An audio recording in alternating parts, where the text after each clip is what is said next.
My name is Mike, and this is the Hot Seat.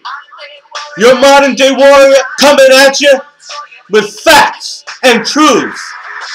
How you, again, the American people, are being screwed, robbed, pickpocketed, and destroyed decade after decade as we seep deeper into fascism. Folks, last week I started part 1 of the validity of the 16th Amendment. I am here to continue that series. This is part 2. Here we go.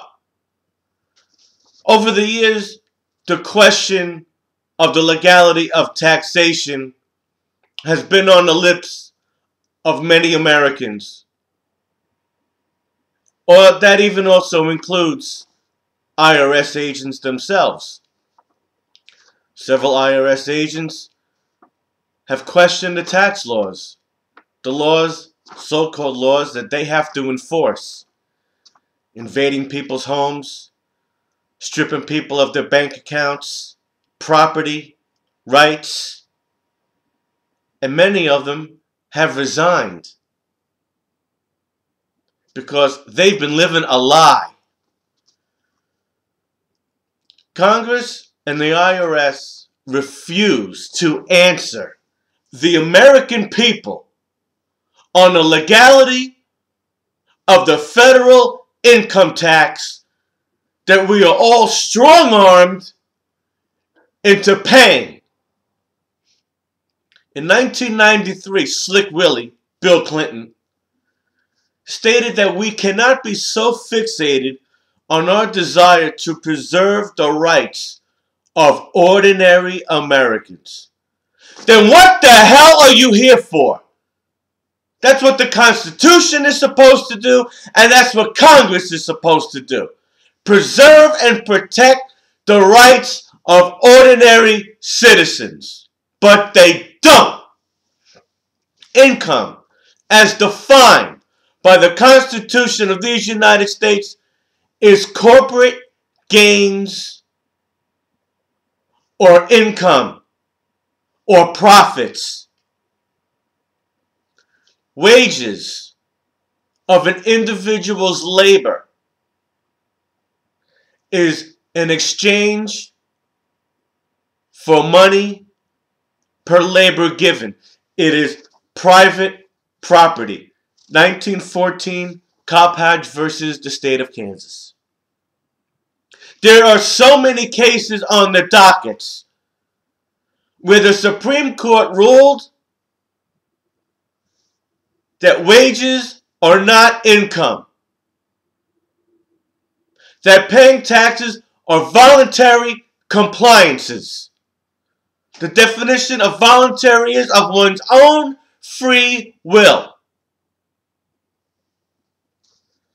In 2005, Federal Court Judge Emmett Sullivan stated that this very government does not have to answer questions or petitions from the American people, although it is obligated to do so by the First Amendment. Typically, the IRS yearly collects more than 3 times tax revenue from we, the people, as opposed to 1/3 of that from corporate gains and profits.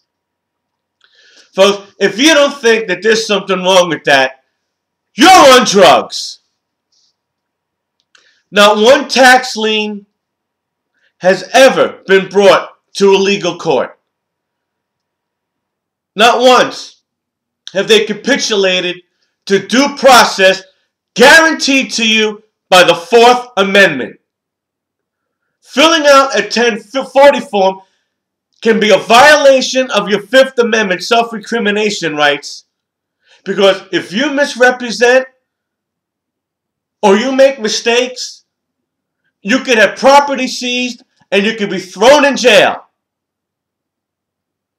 So you've got 4 amendments being violated within the realm of this so-called federal income tax. You've got the 1st, the 4th, the 5th, and the 16th. The Congress created the Federal Reserve in the 1930s. And this was something, as I stated last week, was proposed from the very beginning by the illustrious Alexander Hamilton, which came to fruition after the stock market crash of 1929. The Federal Reserve is nothing more than a private bank that creates and issues government currency backed by nothing. They set interest rates, they create debt, they create impoverishment, and our government does nothing. They have an oversight committee, but they offer no regulation, no control. Abraham Lincoln said, currency should be created by the government, for money should serve humanity, not be its master. The Federal Reserve and the stock market dictate your very lives. No one knows who owns the Federal Reserve. No one knows the collection of banks or their names. Some people may call them the Illuminati. Some people may call them the cartel. Folks, it is up to us, we the people,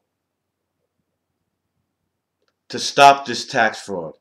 I urge all of you to write your senators and congressmen. I urge all of you, as I've been saying, vote third party and kick these old bastards out. In conclusion, on a side note, breaking news. Andy Pettit has announced his retirement. And that's what happens when you are a pussy and your wife runs your life. Hey Andy, what are you going to do now? Sit around the house and get fat and read the Bible? My name is Mike. This is the Hot Seat.